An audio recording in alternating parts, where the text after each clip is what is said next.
Adrien venait d'emménager dans son nouvel appartement. Un petit immeuble au 6e étage. L'immeuble était un peu défraîchi, mais parfait pour son budget.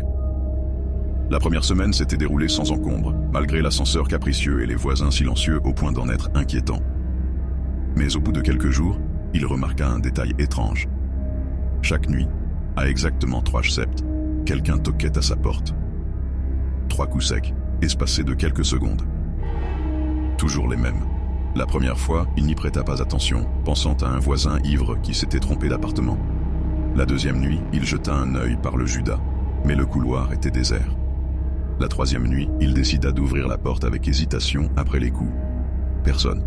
Juste le silence pesant du couloir faiblement éclairé. Les nuits suivantes, le rituel continua.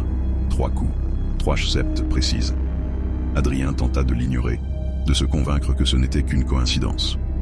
Jusqu'à cette nuit. Les coups résonnèrent, comme d'habitude, mais cette fois, avant qu'il ne puisse réagir, la poignée de la porte se mit à tourner lentement. Adrien recula, le cœur battant à tout rompre. La poignée continuait de tourner, lentement, comme si quelqu'un testait sa résistance. Puis d'un coup sec, elle s'arrêta. Silence.